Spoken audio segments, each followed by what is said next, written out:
I'm writing this in an impoverished town at the foot of a famous Japanese mountain. As a younger man, I had lived in America, watching anime, reading manga, learning Japanese. I was an insufferable ass.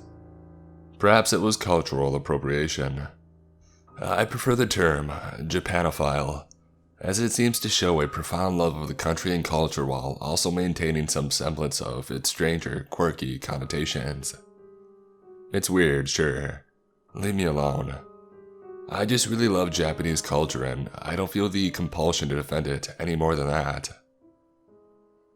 I met my girlfriend on a forum posting website sometime last year. It wasn't long after we had started FaceTiming that I booked a flight to her home, deciding to leave all of my life, what little there was of my life, behind. Everything that I needed was ahead of me. Most of the people back in America tend to think of me as an otaku or a weeb, and honestly, I don't care. Yumi met me at the airport with her grandmother. I attempted to do all of the proper introductions as best as I could, while speaking to her grandmother in a broken version of her language. The older woman nodded along, tapping her cane and smiling at my flustered behavior, easing my worried, anxious mind. I know the language, but I still sometimes have a difficult time with it if anyone speaks it too quickly or uses a slang often. As the older woman led Yumi and I out of the airport, I could hear her say something like, "He will do nicely." She approved. Nice. It seemed as though she had liked me, and to be entirely honest, that was one of the things I had been so worried about, as Yumi had told me that her grandmother was rather proper and strict. We loaded into an old van with Yumi in the driver's seat, her grandmother in the passenger seat, and me sitting in the back. I happily stretched my legs and settled into the dizzying effects of jet lag. Yumi explained as she drove into the countryside that I would be staying in the guest room while I settled in. Without even thinking, I blurted out that I believed that we would share a room. Yumi was an adult woman. There was no reason for us to be separated. I was being a guy, I know. I honestly wanted to fall asleep in her arms on my first night in my beloved Japan. But as I mentioned this, her grandmother shifted in her front seat, squinting at me. Yumi laughed this off so as to break the tension. "No, you can't do that until we're married." Married? She never mentioned anything like that before. I nodded at her grandmother and put my rumination aside. "Yes, of course. I'm sorry." I assumed that she said this to quell her grandmother's anxiety. Who knew? Maybe she really did feel like she didn't want to sleep with me until marriage. That was fine too. I loved her after all. The van took us alongside rice paddy fields and bamboo patches, and beautiful draping trees that I couldn't recall the names of offhand.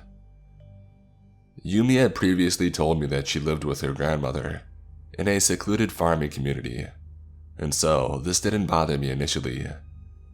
But each time the van turned a corner, I expected Yumi to call out that her home was just up ahead and that we would be able to rest soon. This didn't happen. The van continued and the shadows drew longer across the ground. By the time we had approached the small abode, my eyes were fluttering my dreams into existence, and the moon was well in the sky. I pulled my luggage from the van, hoisting it up the wooden porch steps of the home. Her grandmother led me to a bedroom, sliding the door open, and ushered my tired form into it. For sure, I thought that sleeping atop a tatama mat would take some getting used to, but it wasn't long before I was asleep. I woke up about an hour later to the smell of hot tea. After checking my phone and seeing that it was only 11 p.m., I left the room, sliding the door shut ever so slowly and carefully so as not to wake anyone. I tiptoed to the kitchen in my white socks, the smell of tea wafting in my direction. It was Yumi, craning over the kitchen counter and reaching for a spoon hanging just above the sink. "Hey," I said. She jumped, slipping forward and knocking the wooden spoon from its resting place. Yumi looked at me with wide, stunned eyes and relaxed. "Oh, it's you," she said coldly. "Couldn't sleep?" I asked. She shook her straight black hair from side to side. "Sometimes I have a hard time sleeping so far from civilization, so I'll make some chamomile. It tends to knock me right out." I smiled at her and I approached her. "I'm glad to be here. I was just tired earlier." She nodded. "I'm glad you're here too." I went over to where the spoon had fallen and I picked it up, handing it over to her. "Would you care to join me for some nighttime tea?" she had asked. The two of us took a metal tray containing our small cups and the teapot out into the cool porch. It was peaceful, even if a little creepy. I come from the city, and so anytime I'm out in the countryside, regardless of locale, I'm always unsettled by the noise of bugs, wild animals, rustling bushes. Give me the sound of blaring traffic and screeching tires anytime you'd like. We had shared the drink, munching on butter cookies and holding hands. "I don't like it here," she said absently. "Really? You said over the phone that you enjoyed living with your grandmother." I do, but it's this place. It just doesn't feel right." "I think I know what you mean." We sat quietly for a little while longer, finishing off the tea with our eyelids now drooping and our yawns coming more frequently. "You sure you don't want to share the night together?" I asked. "Some other night." She gave me a smile that almost hid the fact that it was forced. Po po po. Her complexion paled and her hand felt absent to my own. At first, I thought she had been the one making the noises. Po po po. I twisted in my seated position and glanced out towards the forest in front of us.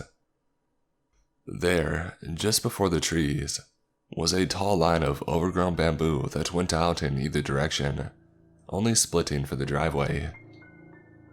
Po po po. "Let's go inside," said Yumi. I saw the white hat of a tall figure with black hair, just peeking out over the very top of the bamboo. Let me explain to you why this was so startling. The bamboo at its height was 7 feet tall. The perpetrator must have been a giant. "Okay," I said, helping her move her tea equipment into the house. I couldn't sleep for the rest of the night. I had heard that bit of folklore before. It was the Hachishakusama, a demon that had a tendency to kidnap children. It was an old legend. I had read about it years ago on some internet forum, and although I never considered myself a believer in the supernatural, there is no denying the similarities. Every sound in the dark room gave me chills, and just as I was about to close my eyes and succumb to the pillow, I could see a tall, slender figure cut out from the moonlight of the nearby window. It began tapping on the glass, repeating, "Po, po, po, po, po." At breakfast, Yumi and I recounted the story of the previous night to her grandmother in great detail, with me adding that I had been tormented in the night by the damn thing. "Foolish children believing in such foolish tales.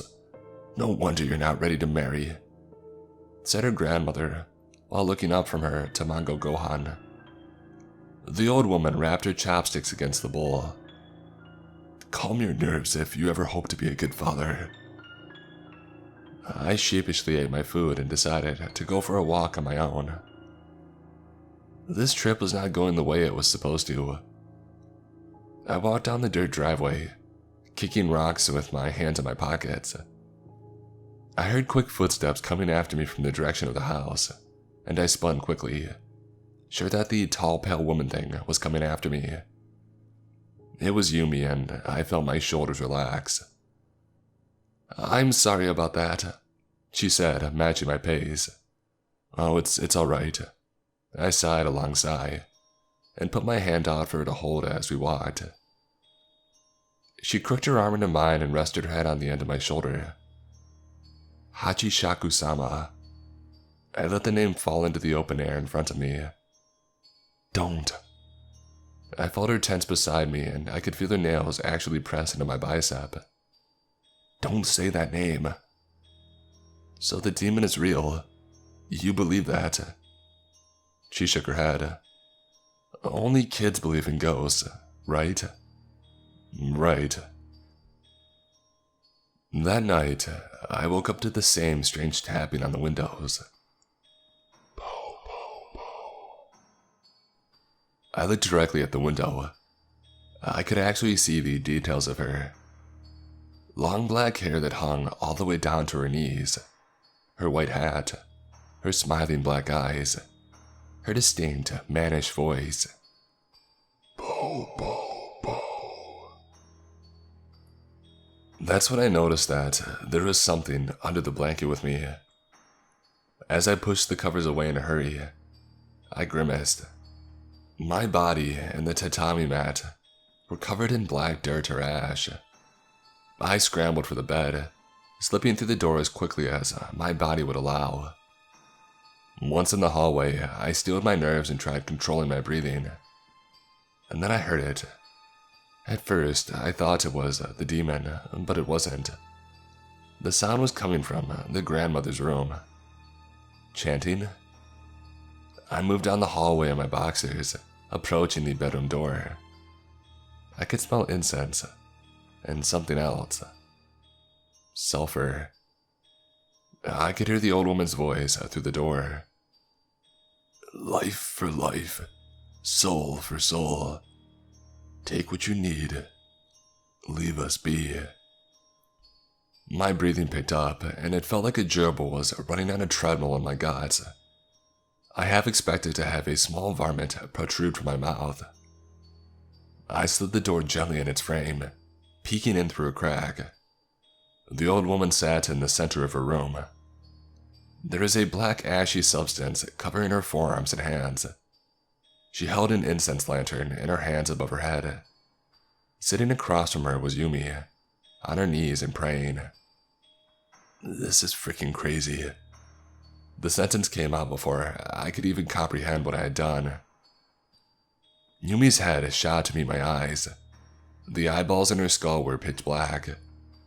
She opened her mouth and long strands of black hair began spilling out of her maw. The hair was whipping around in a frenzy, as though it had a mind all of its own. I gagged at the thought of having something like that in my own mouth. The long black hair kept coming, and kept coming. The hair was coming towards me. The old woman stayed entirely static. Her chanting was over, but she maintained her closed eyes and concentrated demeanor. Yumi craned over onto her hands and knees, choking out the hair, and then pale dead fingers squirmed their way out from beneath her parted teeth. And then came an entire forearm, and then a shoulder, and then a head. "Bo, bo, bo." Hachishakusama palmed the floor with struggling erratic motions, as it pulled itself from the inside as my girlfriend. "Bo, bo, bo."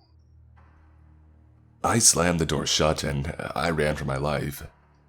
I pelted down the hallway, out the front door, down the driveway, through the rice paddy field. I ran until my chest was on fire and my legs began to spasm. Every sound out in the countryside's open air caught my attention, and so it was that every step I took forward in my tired state was soon followed by a look over my shoulder. I walked all night, and was eventually picked up by a startled farmer sometime after the sun began to peek over the horizon. Moneyless and pantless, he pitied me, giving me a pair of spare trousers. The farmer gave me a ride to the nearest town, and I've since been taken up in the kindness of strangers. I tried calling home yesterday. I asked to borrow a local shop's phone. After picking up the receiver and dialing the number out, I expected to hear my mom's voice. Instead, it was Yumi. Hello, please come back. I love you. I miss you. Please come back. I stayed silent on the line. Yumi giggled, and the sound over the phone went to static. And then, boo, boo, boo. I hung up the phone and I left the shop. I see Hachishakusama in every passing reflective surface. It follows me everywhere I go. I can't sleep.